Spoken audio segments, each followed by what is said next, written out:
For the past 10 years, horror cinema has been revived and flourishing in the indie scene. Staples of production company A24's canon include Hereditary, The Witch, The Black Coat's Daughter, and Under the Skin, which collectively ignited what's now called elevated horror, a subgenre of horror that frightens while saying something deeper thematically. These movies could all adequately be called independent, made on relatively low budgets with limited marketing avenues, having to pursue attention through critical acclaim at festivals. Horror is alive and well in the indie scene, but what happened to mainstream horror?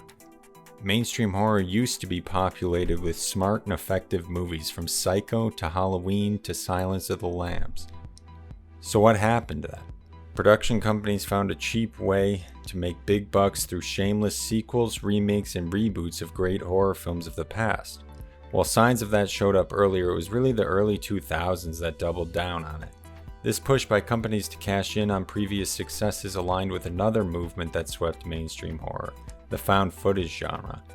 Since a bunch of college kids decided to pick up a cheap digital camera and go make a movie in the Blair Witch Project, Hollywood saw a previously unrecognized avenue to making huge profits.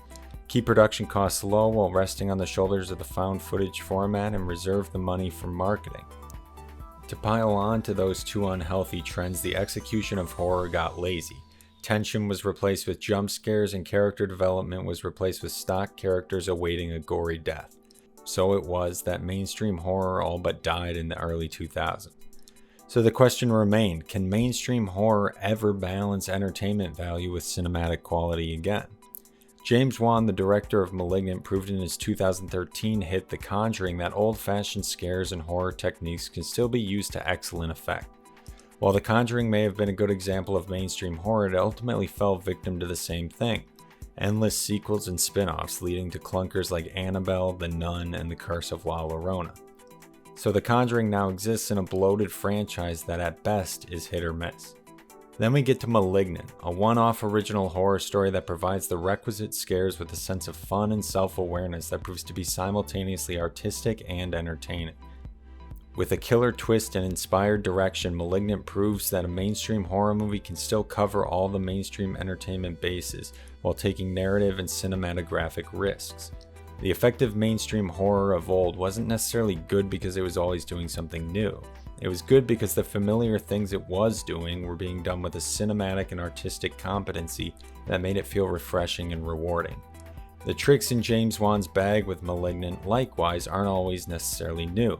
It starts with bumps in the night, doors opening by themselves, things moving in the dark, and pivots into a hyper-stylized giallo-esque excursion into horrific violence and supreme suspense. These approaches aren't always necessarily new, but they're done with such confidence and flair that it's hard to not sit back and respect the sheer audacity of what's been put on the screen in front of you. What we're really respecting when we see that directorial confidence is a creative integrity. A vision that the director has with the understanding of how to achieve it. This is where Wan brings indie sentiment to a mainstream product. The new indie horror has been lauded for having creative and stylistic visions that don't feel lazy. Of all the things that can be said about Malignant, calling it lazy is not one of them. From the choreography of the action sequences to the energy of the editing to the visual effects, it's always clear that Wan is in the driver's seat. He understands the feelings he wants to instill in the audience and how he needs to execute the narrative in order to achieve them. When Wan lays all of his cards on the table with the twist at the end, it's clear he's doing it with one eye closed in a wink and tongue planted firmly in cheek. He knows it's ridiculous entertainment, but that doesn't have to be synonymous with basic, uninspired filmmaking. No matter how ridiculous it gets, Wan approaches it with all the cinematic integrity, flair, and expertise of an art film. And that's what mainstream horror should be.